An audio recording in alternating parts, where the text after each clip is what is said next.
Santai aja lah, Eh, santai aja. iya, iya, iya. Aku sedikit yang sama Bang Zuma. Ini Bang Zuma bisa simak ya, narasi Bang Zuma yang mau kritisi tentang apa ya, angkatan jahat Nah, yang tanda silakan, Yunus. silakan. Ya. Jadi yang kuikuti dari narasi Bang Zuma ada memang itu ucapan Yesus itu angkatan jahat. Kira-kira beginilah narasinya ya. Angkatan jahat ini tidak akan meminta tanda, tapi tidak akan diberi tanda selain tanda Yunus. Nah, artinya Yunus di perut ikan selama 3 hari, demikian juga dengan anak manusia akan berada di perut bumi selama 3 hari dan akan bangkit pada hari yang ketiga. Nah, kalau kulihat Bang Zuma ini mengatakan bahwa yang bangkit itu kan iblis ini karena merujuk pada angkatan jahat.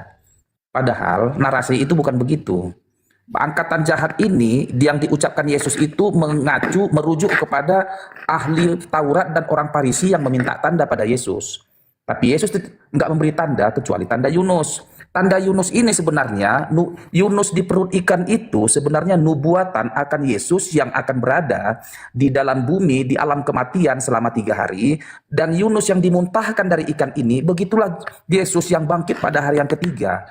Jadi, peristiwa itu pun adalah peristiwa nubuatan. Nubuatan itu nggak mesti kata-kata. Peristiwa pun merupakan sebuah nubuatan. Jadi gitu dia. Jadi jangan disimpulkan bahwa yang bangkit itu adalah angkatan jahat. Salah. Yang bangkit itu adalah Yesus yang sudah dinubuatkan oleh peristiwa Yunus yang masuk di perut ikan selama 3 hari. Begitu juga Yesus akan berada di perut bumi selama 3 hari dan akan bangkit pada hari yang ketiga, seperti halnya Yunus yang dimuntahkan dari perut ikan pada hari yang ketiga. Begitu ya, aku meluruskan itu dari Bang Zuma kepada Bang Zuma. Bang izin bang ya, keluar bang ya. Oke, siap. Layak dikasih. Silakan Gurunda. Iya, iya, iya. Iya, jadi apapun narasinya, mau nubuat kah atau apakah, tapi itu tanda untuk siapa? Untuk angkatan jahat. Siapa yang menerima tanda itu? Yang berhak. Siapa itu? Yang meminta. Siapa mereka? Ya angkatan jahat. Ya, siapakah angkatan jahat itu Zuma? Orang Farisi. Betul. Nah, ketika kemudian diberikan tanda ini, orang Farisi ini apakah berhenti sampai situ? Enggak. Tanda jahat, tanda angkatan jahat, yaitu tanda yang Yesus berikan kepada mereka, mereka ajarkan kepada non-Yahudi. Maka Anda menerima tanda itu, padahal itu adalah tanda yang diberikan kepada si jahat. Gimana dong? Masuk gini, bukankah tanda Yunus itu di perut ikan selama 3 hari, 3 malam dan dimuntahkan ikan dia merujuk kepada Yesus yang akan ada di perut bumi selama 3 hari dan bangkit pada hari yang ketiga. Bukankah setuju nggak kau situ Zuma dengan pernyataanku itu? Oh enggak setuju. Kenapa? Iya, karena di situ tidak disebut Yesus, tapi disebut anak manusia. Anak manusia biasanya mengarah kepada siapa? Yesus atau siapa? Tunggu dulu, Yudas juga anak manusia dan itu tanda untuk angkatan jahat. Tidaklah mungkin kepada si jahat diberikan kebaikan. Namanya si jahat diberikan si jahat. Maka di dalam pengajaran Yesusnya, di dalam Lukas 22, nomor 53, apa kata Yesus? Apakah sangkamu aku ini penyamun sampai kau datang membawa pedang dan pentungan? Padahal kau setiap hari melihat aku di bait suci mengajar. Tetapi saatmu sekarang tiba, yaitu saat kuasa kegelapan. Jadi awal dari penangkapan Yesus itu adalah awal kuasa kegelapan. Maka Yesus dalam Yohanes 12:31, apa katanya? Sekarang juga dunia dihakimi. Sebab sekarang juga penguasa dunia dilemparkan keluar. Siapa penguasa dunia? Iblis. Dilemparkan dari mana? Kan iblisnya turun di alam orang mati, alam maut. Nah dari sana dia keluar. Itu tanda untuk siapa? Angkatan jahat. Anda ikut mengimaninya, berarti Anda bagian daripada itu. Kan ada 2 tanda. Murid yang benar minta tanda. Guru, apa tanda kedatanganmu? Nah, yang satu minta tanda, yang satu juga minta tanda. Yang satu diberi tanda anak manusia keluar dari kubur, yang satu diberi tanda anak manusia keluar dari langit. Beda kan? Beda. Anda berada di mana? Ya tanda yang pertama. Angkatan jahat. Jadi yang pertama yang sepaham kita adalah angkatan jahat dalam pernyataan Yesus itu merujuk pada orang-orang Yahudi, ahli Taurat dan orang Farisi, ya kan? Yang kedua, persimpangan kita, perbedaan kita, kau mengatakan bahwa anak manusia akan berada dalam perut bumi. Anak manusia yang dimaksudkan itu, maksudmu adalah Yudas Iskariot, kan kira-kira begitu? Betul. Oke. Sementara aku mengatakan anak manusia di Alkitab itu biasanya dia itu merujuk mengarah kepada Yesusnya itu. Jadi Yesus itu kan disebut anak manusianya dia itu untuk menyatakan bahwa dia 100% manusia, itunya maksudnya itu. Nah, kalau kau mengatakan, oke lah, kuterimalah dulu pernyataanmu bahwa anak manusia di dalam ayat itu mengarah pada Yudas Iskariot. Di ayat mana lagi yang lain pernyataan anak manusia ini yang mengarah pada Yudas Iskariot sehingga bisa menguatkan argumenmu? Tidak ada kemudian data untuk membantah. Karena Yudas memang anak manusia. Yang menguatkan argumentasi saya adalah bahwa Yesus itu bukan makhluk yang dikutuk. Pahami itu dulu.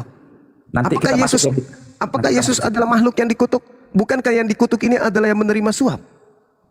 Oke. Di mana aku akan menjawab semua pertanyaanmu cuma di mana tadi ayat yang kau bilang terkutuklah yang disalib di kayu salib Timotius itu berapa itu? Biar aku buka dulu Alkitabku. Ulangan 27 nomor 25. Ulangan 27, ya. Ulangan yang di Perjanjian Baru, yang di apa? Galatia 3:13. Galatia 3. Sebentar dulu ya. Gak apa-apa, kita bahas aja biar kita buka bayar ayat itu.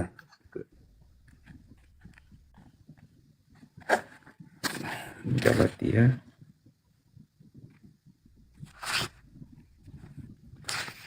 Ini saya izin sapa dulu Bang Aldaus. Mas Aldaus, selamat malam Mas. Ini muridnya Bang Zuma nih. Ya, sehat Mas? Sehat. Ya, sambil belajar Mas ya. Nanti habis ini giliran Mas Aldaus ya. Oke, ini cuma Galatia 3 ayat 13 ya. 13. Iya. Biar aku bacakan ya di tanganku ada Alkitab ini. Galatia 3 ayat 13, beginilah firman Tuhan. Kristus telah menebus kita dari kutuk hukum Taurat dengan jalan menjadi kutuk karena manusia ini ya. Sebab ada tertulis, terkutuklah orang yang digantung pada kayu salib. Oke. Benar, terkutuklah orang yang digantung pada kayu salib. Benar. Apakah Yesus dia menjadi terkutuk? Kan begitu dia kan, menanggung kutuk. Nah, itu kan lari kan? Anda sendiri yang mengatakan Yesus, tapi nanti Anda katakan bukan Yesus, tapi dosa orang lain kan lari. Artinya dengan kata lain Anda mengakui bukan Yesus yang disalib. Oh, enggak lah, Yesus lagi disalib itu. Enggak Nah, sekarang permasalahannya dosa apa yang dilakukan Yesus sampai dia dikutuk? Yesus tidak berdosa dan Nah, itu kan Anda ingkari lagi. Berarti bukan yang disalib. Dia yang disalib, menanggung. Nah, dosa apa? Dosa apa yang kemudian yang ditanggung, yang dilakukan oleh Yesus? Kenapa kau bertanya itu Juma? Sementara Pilatus sendiri berkata dan ahli-ahli Taurat itu juga berkata, biarlah kami yang menanggung dosa ini, kan begitu.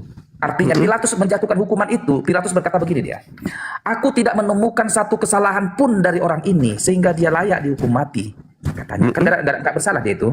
Nah, jadi karena memang sudah nafsu membunuh itu ada pada diri orang Yahudi dan orang Farisi ini, dan mereka pun tahu, mereka mencari-cari cara untuk membunuh tapi nggak menemukan cara karena nggak ada kesalahannya. Lalu mereka berkata, biarlah dosa itu tertanggung pada kami dan keturunan kami, katanya. Jadi memang si Tuhan Yesus ini nggak berdosa dia, yang dicari-carinya dosanya, kesalahannya. Nah, lantas kenapa dia harus kena salib? Orang dia nggak berdosa. Itulah dia untuk menepati, menggenapi nubuat itu penebusan dosa manusia. Aduh, itu doktrin. Itu doktrin orang Yahudi nebus dosa itu pakai hewan, bukan pakai manusia. Larinya kacau. Lama cuma di perjanjian lama. Ya iya, sekarang dia menggenapi nubuatan yang mana? Kan nubuat yang kemudian dijadikan sebagai acuan oleh orang-orang Yahudi tidak seperti nubuat yang dibikin-bikin oleh orang Kristen. Imam kepala Kayafas bernubuat Yesus harus mati untuk bangsa Israel agar supaya bangsanya tidak dirampas Roma. Kristen ngarang cerita Yesus harus mati untuk nebus dosa dunia. Kan tidak nyambung. Yang tahu prosesnya itu adalah orang yang terlibat pada keadaan di TKP. Siapa mereka? Imam kepala, mahkamah agama, orang Farisi. Nah sekarang kalau Pilatus mengatakan, kalian yang menanggung bukan aku. Karena yang sudah disidang ini kan tidak pernah mengaku bahwa aku Yesus dan tidak pernah mengaku aku bukan Yesus. Coba Anda lihat, apakah kamu adalah Mesias, anak Allah? Apa kata dia? Apalagi gunanya aku bertanya? Apalagi gunanya aku berkata? Kamu sendiri yang mengatakan. Jadi bukan mengatakan, aku bukan Mesias. Atau dia mengatakan, iya betul aku Mesias. Tidak ada itu. Tidak ada. Malah dia mengatakan, mulai sekarang anak manusia Yesus. Nah, itu baru cocok. Sudah duduk di sebelah kanan Tuhan yang maha tinggi. Itu baru betul. Tetapi kalau anak manusia yang menjadi kemudian angkatan jahat sebagai tanda untuk mereka, bisa Yudas, bisa Bom-Bom, bisa Edis, juga bisa kamu.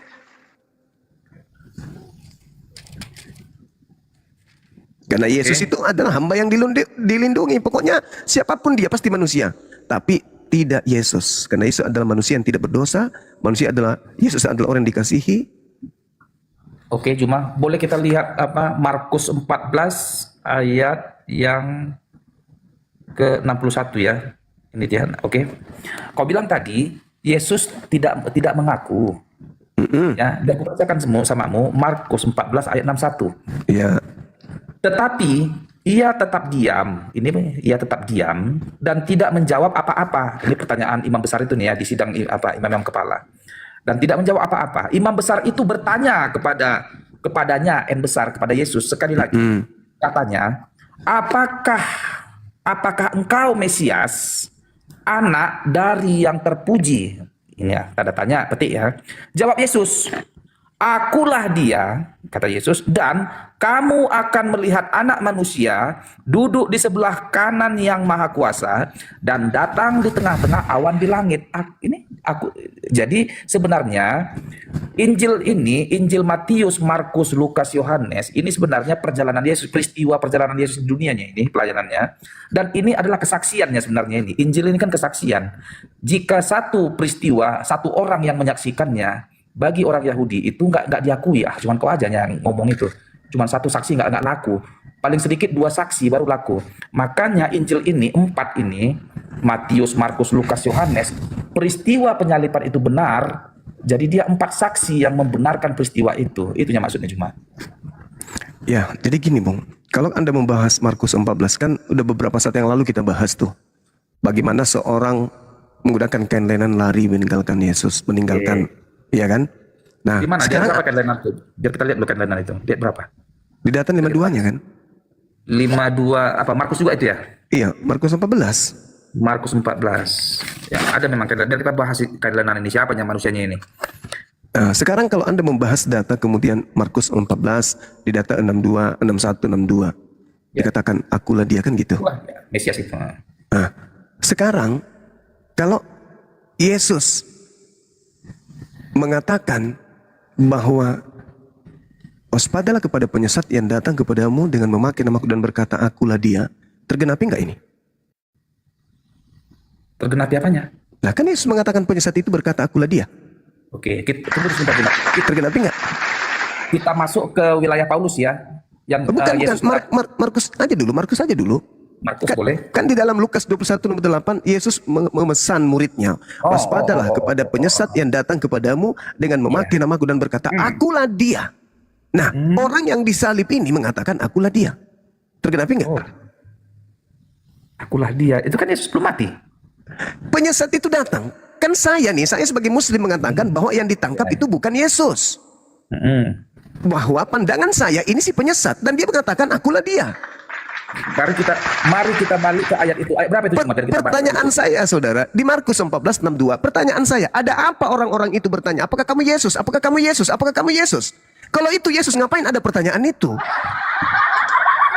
Bukankah orang-orang yang ada di sana sudah 33 tahun bersama dengan Yesus yang asli? Terus kenapa harus bertanya, apakah engkau Mesias, anak Tuhan, anak Allah? Kenapa harus ada pertanyaan? Itu diusung pertanyaan itu karena ada keraguan di antara seluruh manusia yang ada pada saat ini Yesus atau bukan sih? Itu fakta. Makanya di dalam Markus 16 selanjutnya data 12, Yesus menampakkan diri kepada kedua muridnya dalam rupa lain. Tuh rupa lain. Dari mana Markus tahu kalau itu Yesus? Sedangkan imam kepala mahkamah agama, orang Farisi masih bertanya-tanya, apakah engkau Mesias, anak Tuhan yang maha tinggi? Loh kok pakai nanya gitu? Ada-ada aja. Karena mereka ragu. Ini siapa ini? Ini siapa orang ini?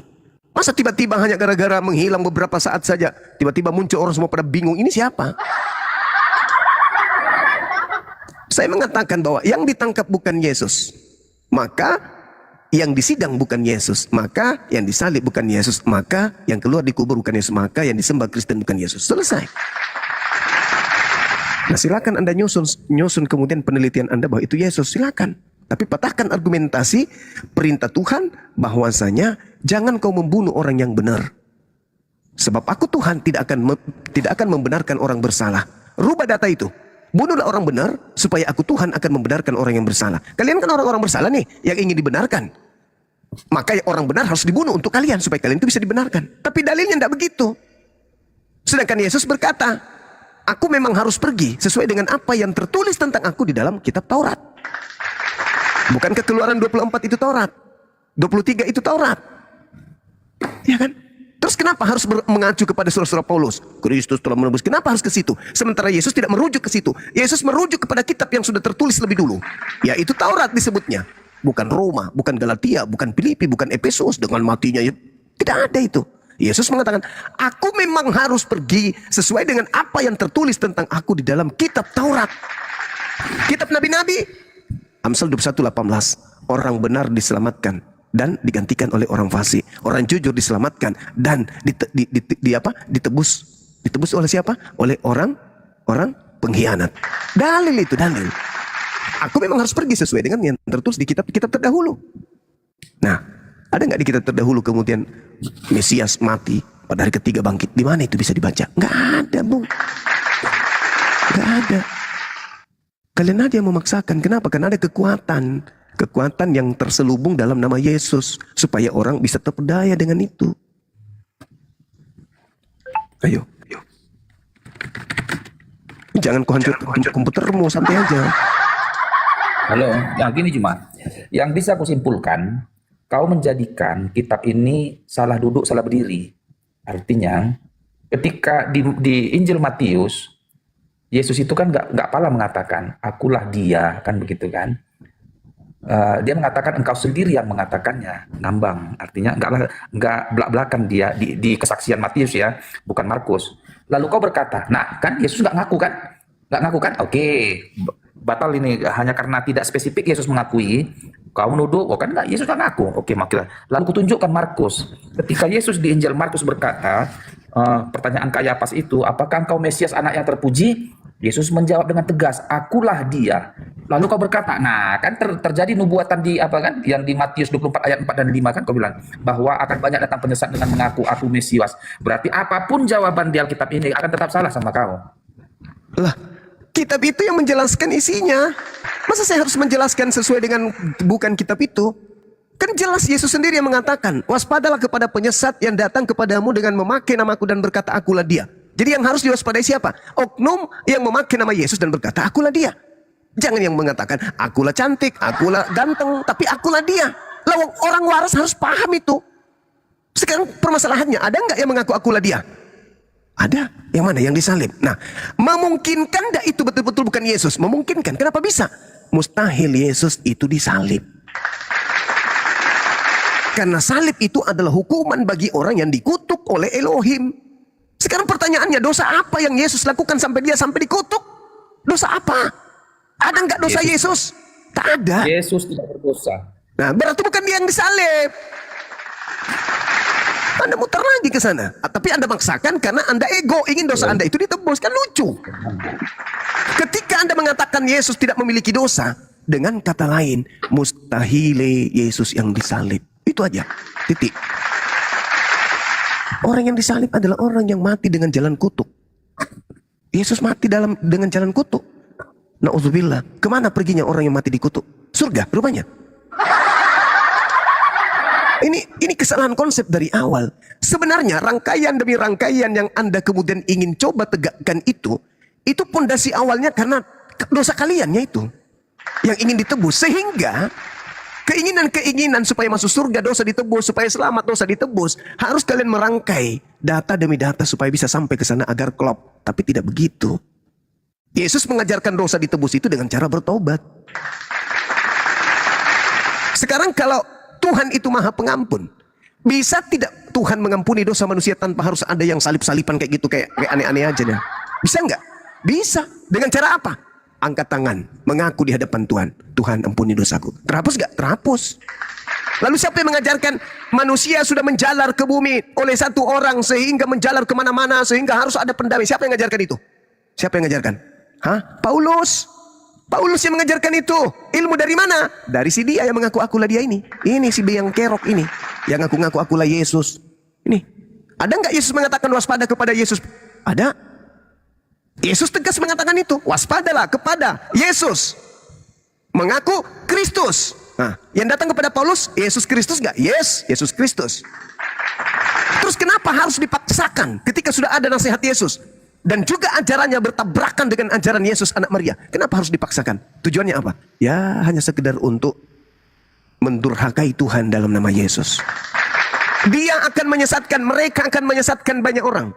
Ayo, kalau itu bukan Paulus in the gang, dan itu bukan Kristen, lalu mana? Tidak ada, hanya Kristen. Kalau begitu Yesus pembohong. Adalah lebih baik Yesus Oke. itu bukan pembohong dan yang disesatkan itu adalah Kristen. Itu lebih cocok daripada tidak ada yang disesatkan, Yesus jadi pembohong dan Kristen juga hancur karena Yesus mengajarkan akan ada penyesat memakai namaku. Mana itu? Yesus pembohong berarti, Kristen yang betul. Tapi kalau Kristen ini mau menyadari ketika Yesus orang benar, maka Kristenlah yang hancur. Iya. Ya, malam sabar Bang ya. Bang KPK saya mute lagi. Dari tadi saya mute. Kasih kesempatan Bang Victor dulu selesaikan. Pak Pendeta ini Assalamualaikum, Muslim, Kristen? Halo, saya pengikut Simon Petrus yang